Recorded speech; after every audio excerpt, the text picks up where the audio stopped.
mengumandangkan azan. Sebenarnya dia adalah orang yang menyeru untuk ke jalan Allah. Jadi manusia yang terbaik itu Bapak Ibu adalah seperti kalgida, seperti makanan. Bagaimana makanan?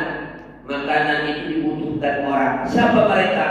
Al-alimi, al-amin, ulama yang mengamalkan ilmunya, ad-da'illah, mengajak kepada kebaikan. Itu kita seperti makanan yang namanya kalgida. Jadi Bapak Ibu yang dimuliakan Allah Subhanahu wa Ta'ala. Ada orang begini, ya, kalau begini tandanya tidak tersentuh sedikit pun, berarti ya Allah cabut keberkahan dalam kehidupannya. Ini yang pertama. Yang kedua, indama yakunu al-qalbu mahbusan bid dunya duna tawaqquf. Indama yakunu qalbuhu mahbusan, ya, indah bighairi tawaqquf. Ketika hatinya selalu dibelenggu, dipenjara dengan dunia semata tanpa henti. Siang malam, pagi petang, kepala jadi kaki, kaki jadi kepala, dalam kesan cuma dunia, sibuk dengan dunia semata. Ya, tidak pernah dilihat bagaimana dia berpikir untuk bekalnya di hari esok. Ya, nggak pernah kita tengok duduk di majelis ilmu. Ya, kehidupannya cuma dunia. Nah, dia hatinya ini Bapak Ibu mahbusan, dibelenggu, dipenjara di dunia dengan dunia tanpa henti. Kalau ngomong sama dia Bapak Ibu, ya ceritanya cuma dunia. Ya, ibaratnya cuma kekayaan. Nah, kalau kita lihat bagaimana orang yang bisa menaklukkan dunia itu macam mainan anak-anak baginya Bapak Ibu. Ya, padahal kehidupan dunia ini kan macam hijau daun. Ada saatnya daun itu nggak hijau. Cuma itunya kita hidup di dunia Bapak Ibu. Ya, dunia itu hanya ibarat sebentar, masuk pintu depan, keluar pintu dapur. Masuk pintu depan, keluar pintu dapur. Sementara. Tapi ada kehidupan yang paling abadi. Ya, itu nanti ada orang bercakap ceritanya cuma dunia. Adalah orang, ya, di mana nih? Oh, di sana di depan Radus Solihin. Dulu ada tempat sarapan situ Bapak Ibu. Adalah 3 pensiunan sedang berbicara, sedang makan lontong. Ya, saya sedang ngopi di situ, saya dengarlah nasihat kawannya ini. Bapak ini mungkin sudah stroke ringan, jalan pun dah agak-agak ringan stroke. Kata kawannya ini, udahlah Pak, Bapak asal duduk sama kamu, kata dia, asal duduk sama kamu, bicara dunia aja. Ya, yang di sini. Kapan lagi ya ikut pengajian, kapan lagi ya berpikir untuk akhir, padahal udah stroke Bapak nih, udah stroke ringan, jalan pun nggak bagus, nggak sempurna lagi. Diingatkan oleh kawannya sendiri. Ini pensiunan Bapak Ibu. Saya dengar, oh iya pula, saya bilang. Ya mungkin umurnya sudah 67 sekian lah, kalau dari segi nampak dari wajah-wajahnya 67, udah dapat bonus. Kalau dilihat dari umur baginda Nabi Sallallahu Alaihi Wasallam. Nah, itu Bapak Ibu yang dimuliakan Allah Subhanahu wa Ta'ala. Jadi kita ini yang bersahabat ini Bapak Ibu mesti saling mengingatkan. Karena ada orang kadang-kadang terbelenggu dengan kehidupan dunia semata. Kalau kita lihat orang-orang yang dunianya dari secara kasat mata kaya, para sahabat juga kaya Pak. Ya, para sahabat juga kaya. Siapa yang sering jadikan contoh kalau soal yang bisa menaklukkan dunia? Biasanya 4 sahabat yang sering diulang-ulang dalam kitab. Siapa yang pertama? Abu Bakar Siddiq. Abu Bakar Siddiq, dia bilang begini, dia kaya Bapak Ibu. Walaupun orang Abu Bakar ini orang yang paling lembut, paling santun. Itu tapi ingat, walaupun Abu Bakar nampak perawakannya santun, pemalu, tapi ketika ya sampai kabar ada orang yang ibaratnya menolak tentang zakat, sudah menolak kewajiban zakat, lalu mengatakan sudah ditolak begitu, lalu menghina Nabi Muhammad. Ya, menghina Nabi Muhammad. Ya, kata Abu Bakar, kalaulah dia di hadapanku, mungkin sudah saya tebas lehernya. Begitu kalimatnya. Ya, kenapa? Karena ketika ditagih tentang zakat tuh, ini kan hanya buatan koncomu, Muhammad sahibu, Muhammad koncomu itu, kata dia. Muhammad koncomu. Nah, itu ketegasan daripada Abu Bakar Siddiq. Jadi jangan heran Bapak Ibu, jangan nampak ya biasa-biasa aja orang tua, biasa gitu.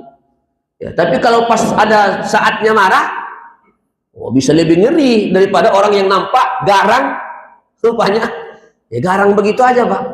Ada orang nampak lembut, tapi ketika dia marah, nah, bisa saja macam membanguni singa yang baru, ya, yang baru tidur.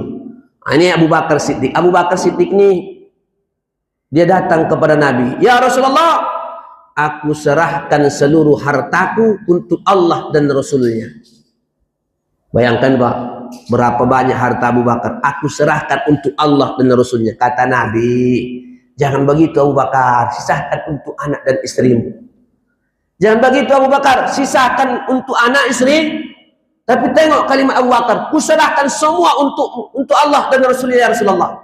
Itulah semangatnya, itulah Abu Bakar sudah bisa menaklukkan, memainkan dunia.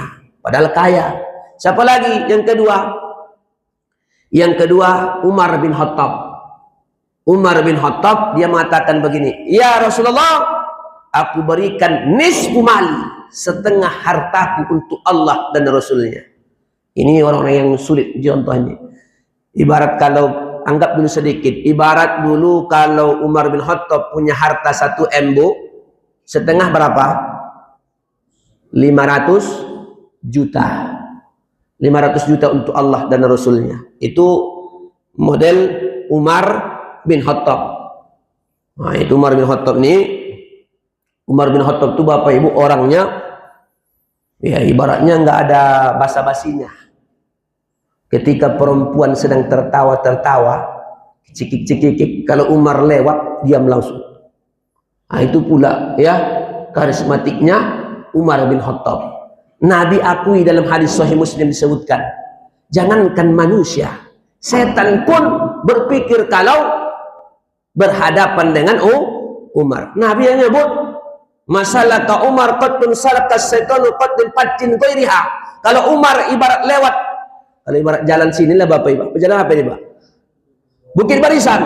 Nah, tiba-tiba setan itu dari depan, Pak, datang sap, dia akan belok jalan Ambon. Langsung belok dia, Pak. Tidak mau berpas-pasan dengan Umar bin Khattab.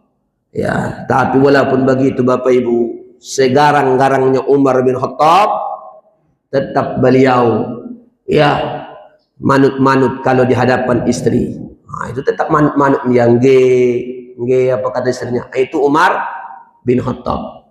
Bukan mengurangi, ya. Kalau kita kan manut-manutnya bukan berarti rendah, tidak. Karena ada juga orang ini memang betul-betul rendah.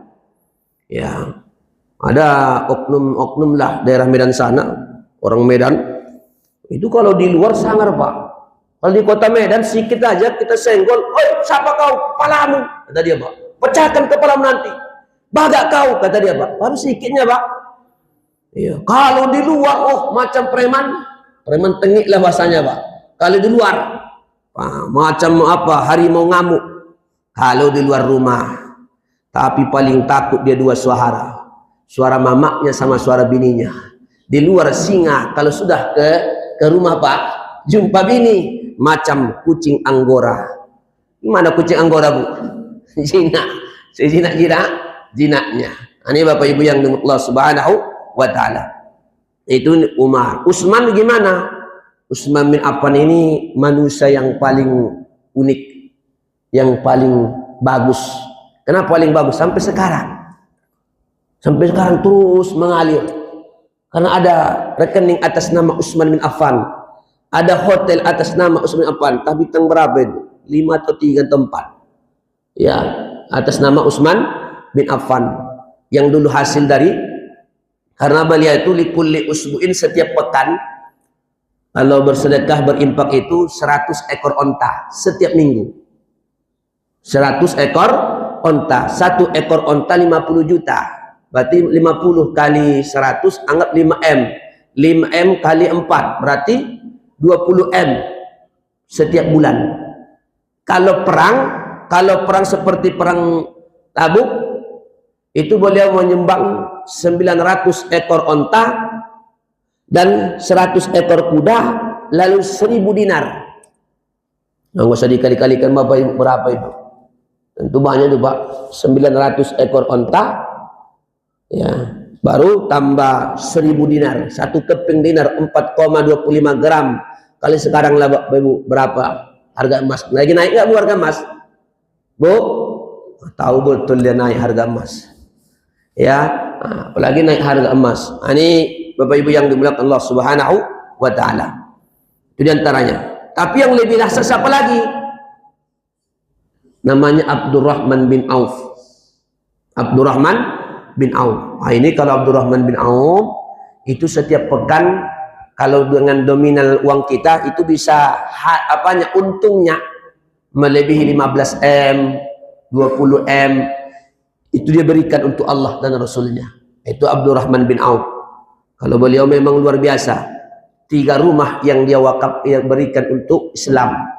1 rumah itu dibuat Nabi untuk menjamu tamu yang luar kota, itu atas rumah yang diberikan oleh Abdurrahman bin Auf. Makamnya di Baqi. Bapak Ibu, makamnya di Baqi. Di situ di Baqi itu ada Abdurrahman bin Auf. Ya, ada juga beberapa istri Rasulullah. Begitu juga Utsman bin Affan. Ya, ada Utsman bin Affan di Baqi.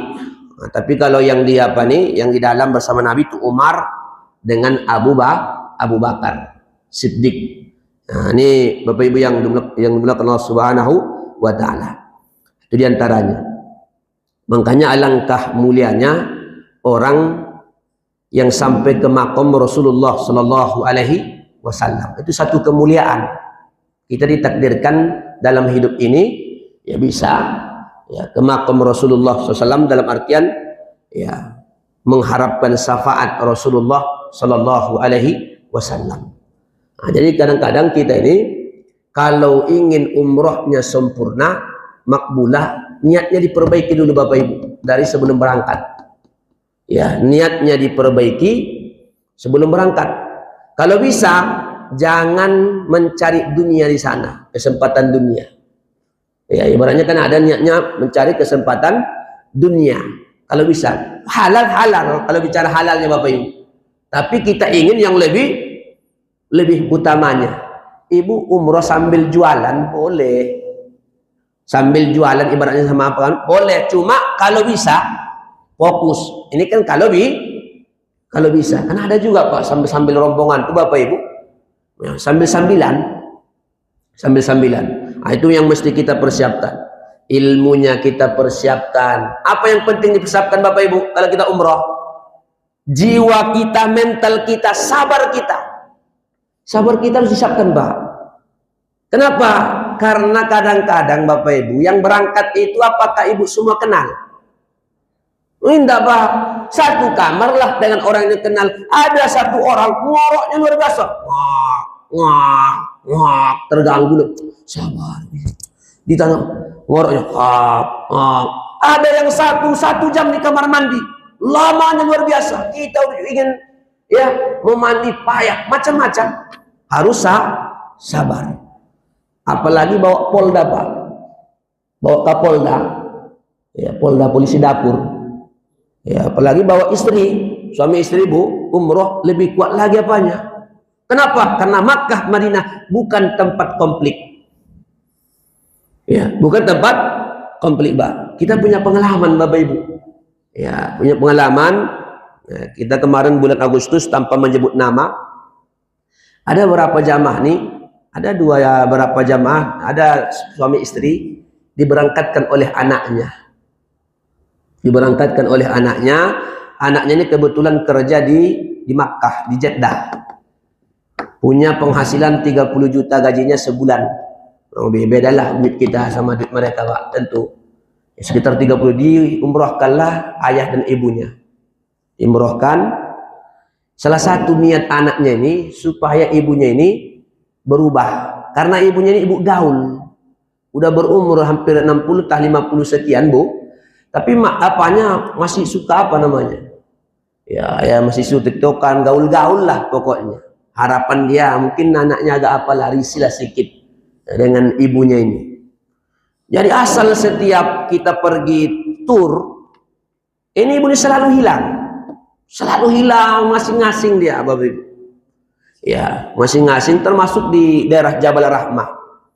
Jadi saya tengok di Jabal Rahmah, saya cari-cari lah di mana ada ibu ini. Sementara orang sudah masuk mobil, mau berangkat. Saya cari-cari, rupanya di tepi terjal Jabal Rahmah itu ada batu, diletakkan HP-nya di sini, dia sedang begini-gini di apa? Di Jabal Rahmah. Begini-gini Bapak Ibu, ya. Oh, kok yang begini? Saya bilang, ya, udah pada nunggu. Sampai di sana, suaminya nunggu di bawah. Tentu marah suaminya. Hah? Tentu marah. Gimana lah menghadapi itu Bapak Ibu? Marah-marah lah suami. Kau ini memalukan aku aja, kata dia. Ya, menggunakan aku aja, macam-macam model orang. Dan yang paling kita sayangkan, ada beberapa oknum orang yang berangkat itu belum terubahnya kebiasaan di sini dengan di sana. Jadi sampai hanya sholat, nanti habis sholat masuk kamar, ada yang tidur. Ada yang masuk kamar nanti, ada yang nonton film kungfu. Ada yang di kamar tuh nonton aja kerjanya, nonton film kungfu, Pak. Itu aja. Tengok umurnya sudah 70-an. Ya, kelahiran tahun 55. Sayang. Ya, rasanya kalau kita sia-siakan, Bapak Ibu. Karena ibadah umrah itu juga termasuk ibadah yang paling utama. Karena sampai-sampai Abdullah bin Abbas itu 1000 kali umrah seumur hidupnya. Ya, Abdullah bin Abbas 1000 kali. Karena beliau gampang. Ya, kalau kita nggak mesti 1000 kali Bapak Ibu, umrohkan orang banyak-banyak itu lebih utama lagi kalau kita sudah berapa kali umroh. Ini kemudian apalagi cirinya? Yang ketiga, Bapak, tanda orang dicabut keberkahan, indama yazdadu sarwah walakin qalba yazdadu khalqa. Bertambah hartanya, makin lancar bisnisnya, ya, dunianya makin hebat, tapi hatinya justru bertambah resah, hatinya makin tidak tenang tak karu-karuan, padahal bisnis lancar, dunia makin bertambah, tapi hati makin gelisah. Ada nggak begitu, Bu? Ada nggak begitu, Pak? Kalau dilihat, makin jaya Bapak tuh. Kata ibu, makin jaya Bang Leman. Bang Leman tuh makin jaya sekarang ya. Iya. Tapi pas ditanya Bang Lemannya, waduh, rasa-rasa dia semakin aku kaya, semakin lazat, tapi kok nggak dapat ketenangan. Ini diakui oleh seorang pembisnis besi yang punya penghasilan 15 M atau 20 M per bulan. Ngeri juga rupanya main besi ini Bapak Ibu. Ya, kata dia, setelah rasa-rasanya, tapi saya udah lancar usaha saya, kok nggak ada ketenangan yang saya dapatkan. Berpikir dia merenung. Ya, beberapa bulan dia merenung, berpikir juga dia, kok nggak makin tenang saya punya hati, kok makin gelisah. Akhirnya ada di Jawa Tengah, dia jumpai seorang kiai. Dia tanya, Kiai, aku nanya ini ada keresahan. Kalau dibicara tentang harta, saya rasanya udah cukup, menurut dia, tapi nggak ada ketenangan. Oh, kata kiai ini gini jawabannya Bapak Ibu. Ketika Allah melihat banyak orang berbondong untuk salat berjamaah, Allah tidak melihat kamu di situ. Ketika orang berbondong berinfak bersedekah, Allah tidak melihat kamu di situ. Kata Kiai ini maksudnya kamu kurang dekat dengan Allah. Ketenangan itu sebenarnya ya ketika kita mampu, ya harta ini kita jadikan sebagai budak atau sebagai wasilah yang bisa kita permainkan, tapi sebagai jembatan menuju akhirat. Itu kata Kiai itu, Bapak Ibu. Ya, kadang-kadang pun Pak, Bapak Ibu, sehebat apapun bisnis kita, sekaya apapun kita, kadang-kadang Pak, nggak sempat juga kadang-kadang menikmatinya, Bu. Ada nggak begitu, Bu? Ada Pak orang paling kaya di Bandung, Pak. Rumahnya besar. Ya, rumahnya besar. TV-nya bukan TV yang kecil tuh, Pak. TV-nya yang besar tuh. Rumahnya besar, TV-nya besar, kolam berenangnya, Bu, besar. Istrinya besar, tak nggak alam, nggak tahu saya, tak besar istrinya. Ya, ya semuanya. Tapi yang menikmati TV, tempat kasur, siapa Bapak Ibu? Rumah yang besar, pembantu. Pembantu itu bebas mandi-mandi, yang hidup panti, TV pembantunya. Bapak nih di mana tidur? Kereta api, di pesawat, karena sibuk. Ya, baru belum selesai tuntas Bapak Ibu mati. Ya, terlalu sering makan enak, ya Pak. Kalau enak mungkin makanannya nggak teratur, mati, masih setengah jalan. Nah, padahal mencari dunia. Kita ini disuruh Pak mencari dunia, cari nafkah itu wajib. Mencari nafkah itu jangan dianggap, tapi niatkan ibadah. Bapak Ibu, diniatkan semua. Jangan kita anggap ya mencari suami kerja itu nggak ibadah. Itu ibadah. Kalau diniatkan ibaratnya dia mencari nafkah, betul mencari nafkah, asal tidak tinggal yang wajib, perintah yang wajib, ya itu satu amal yang luar biasa, walaupun tidak ada tahajudnya. Ya, bagaimana untuk memenuhi kebutuhan keluarga dan lain sebagainya.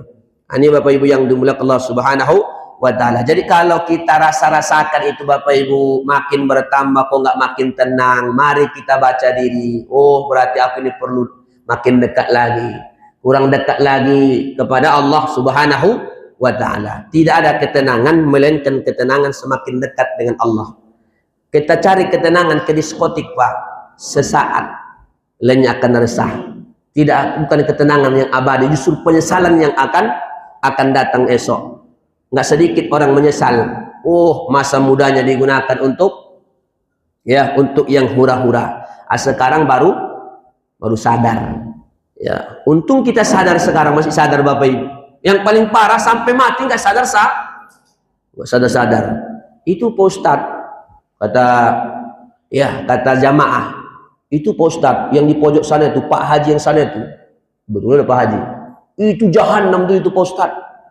Ya, aku saksi hidupnya Pak Ustadz. Ya, alhamdulillah Pak, saya bilang kalau Pak Haji itu sudah di jalan Allah Subhanahu. Jahanam, nggak perlulah Bapak sebutkan lagi apa-apa kejahatannya. Yang penting sudah berubah dia. Ya, nggak perlu lagi disebutkan apanya. Yang penting sudah berubah. Alhamdulillah. Nah, itu diantaranya. Kemudian apalagi? Diantaranya lagi Allah cabut iza fasada waladu zaujah bil mal mutazayyidu alal isyan. Anak dan istri dimanjakan dengan harta. Suaminya memanjakan anak dan istrinya harta. Apapun yang diminta istrinya dia kasih. Apapun yang dia minta anaknya dia kasih. Untuk anak dan istri. Semakin sering memanjakan anaknya dengan dunia, dengan harta, tapi justru istri dan anak semakin durhaka. Maksudnya apa? Anak dan istrinya masih membangkang, masih melawan. Nah, itu diantaranya yang salah satu tidak bertahap Pak. Ya, anak istrinya manjakannya, apa minta anaknya dikasih, apa diminta istrinya dikasih. Padahal menyenangkan istri itu Bu paling dianjur, betul nggak Bu? Ini nggak mau jawab orang ini. Ya, paling dianjurkan. Maka saya punya dosen Pak, ada dosen saya, dosen hadis di S2 itu ada dosen hadis. Ya, kata dia begini, Ustadz berjenggot ya? Ya, saya bilang, yang penting rapi, saya bilang. Jangan pula satu ke selatan, satu ke barat. Ya, menyenangkan istri sunnah nggak Ustadz? Kebetulan dosen saya ini nggak berjenggot, nggak ada jenggotnya dosen. Ya, ibaratnya menyenangkan istri Ustadz sunnah. Iya, istri saya Ustadz nggak suka saya berjenggot. Maksudnya dia lebih suka saya cukur jenggot. Kata dia nih, saya lebih memilih sunnah menyenangkan istri ini Ustadz, kata dia. Saya lebih memilih sunnah menyenangkan istri.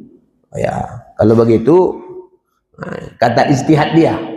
Ijtihad dia lebih memilih ibaratnya sunnah menyenangkan istrinya. Ya kalau saya pribadi begini, udah senang dia, yang penting rapi. Justru ini pemanisnya saya bilang, lain perempuan lain pula pandangannya. Nah, yang penting jenggot tuh rapi, bagus. Jangan pun pas makan kita Bapak Ibu, ada yang di sini kan. Nah, ini ya bertambah selera ibu tuh makan. Nah, ini Bapak Ibu yang begitulah. Ini Bapak Ibu yang dimuliakan Allah Subhanahu wa taala. Jadi kita lihat Bapak Ibu, ada orang dari segi harta semakin dia kasih, semakin dia beri, tapi anaknya makin durhaka, istrinya makin membangkang. Nah, itu tanda itu. Kenapa? Ya, karena kita nggak dekatkan dengan agama. Ya, kita tidak hiasi dengan kebaikan-kebaikan yang ada. Ini Bapak Ibu, tanda dicabut keberkahannya. Kemudian apalagi indama nafadzal kanju bi sur'atin fil gurur. Tanda bahwa hidup seseorang tidak berkah, apalagi hartanya, ketika harta tersebut cepat habisnya kepada hal yang sia-sia. Bapak Ibu, tanda nggak berkah itu Bapak Ibu rasanya cepat habis. Penghasilannya ada 50 juta duit, habis begitu saja, bukan infak, bukan sedekah, bukan nolong orang, hal yang sia-sia, yang hura-hura, cepat habisnya. Atau kadang-kadang Bapak Ibu, ibaratnya kalau dulu pas gaji 2 juta, 1 juta, tapi karena berkah cukup aja dia, ya untuk cabai, untuk ini macam. Tapi pas suaminya sudah gaji 10 juta, ada duit ini macam duit hantu, Bapak Ibu. Ya, duit hantu, entah kemana banyak, habis cepat. Nah, itu tanda Allah cabut keberkahan. Kalau berkah dia Bapak Ibu, tentu ya ada aja nampak manfaatnya, ada nampak perasaan. Nah, jadi kadang-kadang ada duit kita ini, harta kita ini Bapak Ibu cepat habis. Nah, itu berarti harta yang tidak berkah kalau cepat habisnya. Bu, mudah enggak menghabiskan duit haram? Mudah. Paling mudah Pak menghabiskan duit, apalagi duit haram. Korup dan lain sebagainya. Karena biasanya orang kalau ngambil duit haram, duit panas, itu rata-rata lebih panas, untuk analoginya pun ke hal yang panas-panas. Biasanya, Bapak Ibu. Biasanya. Nah, itu diantaranya. Ya. Kalau laki-laki kadang-kadang semakin bertambah duitnya, kalau tidak wanita, biasanya itu Bapak Ibu. Laki-laki itu kalau makin sukses dia, yang nggak ada apa ya, yang nggak punya iman, nggak punya pertimbangan, itu biasanya kalau laki-laki semakin dia berduit, itu dia semakin bercabang pikirannya. Nah, bisa nambah cabang lagi Bu. Satu di Jakarta, satu di, ya, soalnya saya pernah mengurus jamaah begitu. Pas wafat suaminya di sini, datang yang dari Batam. Dari Batam datang, ya ini gimana nih Ustaz? Dia waktu nikah, ya tentu dia yang di Batam udah 7 anaknya. Ya, di Batam udah 7 anaknya yang di Batam. Baru tahu ketika ya menikah, itulah pentingnya andai kata mau beristri 2, itulah hebatnya harus, ya ibaratnya Pak, resmi, jangan siri. Jangan siri kalau mau apa Pak, kalau berani, kan begitu. Ya cuma nggak dapat izinnya. Ya andai kata pun tanda tangannya pasti bolong. Oh, saya izinkan, nggak kata dia, bolong izinnya. Nah, ini Bapak Ibu yang Allah Subhanahu wa taala. Ini analisa seorang ilmuwan. Kalau perempuan katanya Bu, semakin berduit bisa lupa laki-laki. Nggak peduli lagi dia laki-laki Bu. Ibu kalau berduit semua ada. Mau ibu mau ke Jakarta ada, mau kemana ada, bisa saja ibu nggak butuh laki-laki. Nah, itu bedanya antara laki-laki dengan perempuan. Tapi nggak semua Bapak Ibu ada begitu, nggak butuh lagi dia kalau semakin berduit. Makanya banyak perempuan tuh single, apa namanya Bu? Single parents. Nah, kenapa? Karena dia kaya, apapun dia umroh berapa kali bisa. Ya, karena hal yang bersifat apa itu nggak kebutuhan utama bagi dia. Ya kalau saya baca hadis Musnad Imam Ahmad, betul juga. Mohon maaf, yang bersifat biologis itu nggak kebutuhan utama bagi perempuan. Ya, kenapa? Karena di sorga ternyata yang mereka dambakan perhiasan, nikmat adalah perhiasan yang belum disebutkan sekarang. Kalau laki-laki, saya tengok di situ kata Nabi, laki-laki itu kesenangan dia mau di dunia atau di akhirat tetap pasangan. Bagaimana nanti ada dia punya istri yang soleh itu baru punya bidadari banyak. Ya, memang itu settingan, salah satu kebahagiaan baginya. Nah, itu diantaranya. Ya, mau di dunia atau di sorga, memang itu isi otaknya Bapak Ibu. Nah, memang situ fitrahnya. Lah, kemudian saya percepat Bapak Ibu. Kemudian diantaranya lagi adalah indama tanawul masaib duna hikmah. Sering ditimpa musibah, tapi nggak pernah ngambil hikmah. Bapak Ibu, orang yang dicabut keberkahannya sering ditimpa musibah selamat, sering dikasih ujian, bertubi-tubi, nggak berubah, tidak pernah ngambil pelajaran dari musibah yang ada. Nggak pernah ngambil hikmah, sudah diuji berkali-kali, tetap juga nggak mendekat dengan Allah, tetap juga ya si membangkang. Ada kadang-kadang, ada dulu saya tengok Bapak Ibu, ketika meninggal istrinya aktif. Saya 2 bulan di masjid. Ini Bapak ini heran orang ini, wah tapi saya curiga ini, nampaknya ini dosisnya ini nggak lama ini, saya bilang. Bertahan 2 bulan. Habis itu kembali lagi pada hantu belau. 2 bulan. Oh, selama 2 bulan Bu, aktif. Allah Akbar. Karena mungkin baru meninggal istri, dia terapa mungkin.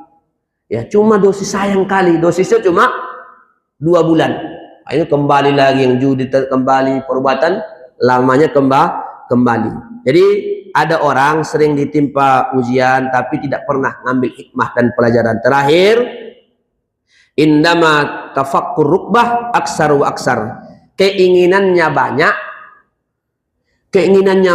kemampuannya sedikit. Maksudnya apa Bapak Ibu? Sudah tahu kemampuan suami sedikit, ya hanya bisa beli skincare, make up yang budget 3 juta. Ya ibu ini minta berapa?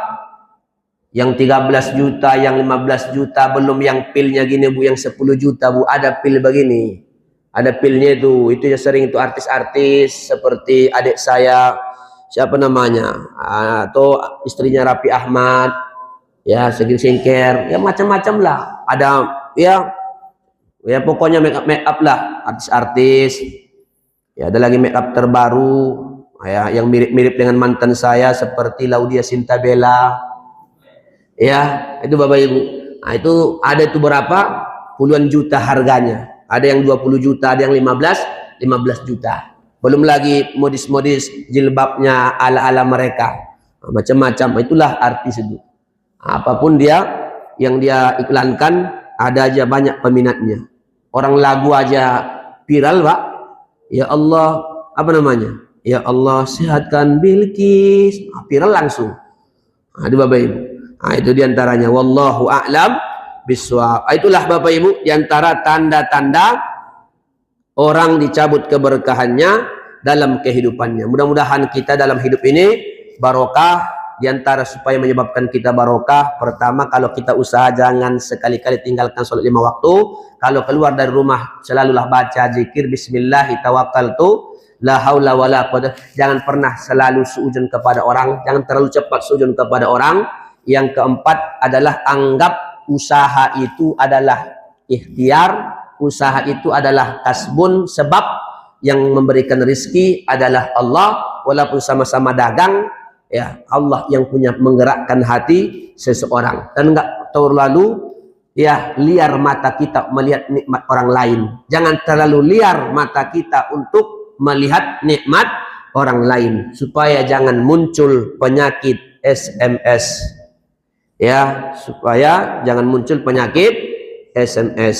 Susah melihat orang senang, senang melihat orang susah. Sekian saja Bapak Ibu. Mohon maaf atas kekurangan. Tidak ada mungkin pertanyaan Bapak Ibu ya? Oh, ada. Assalamualaikum.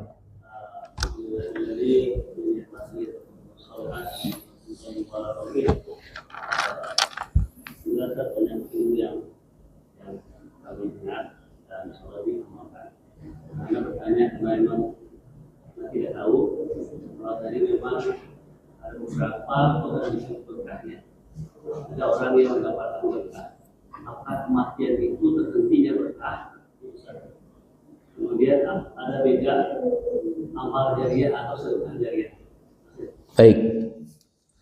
Ya, jadi ada perbedaan para ulama ketika memahami hadis Sahih Muslim in qata'aidu.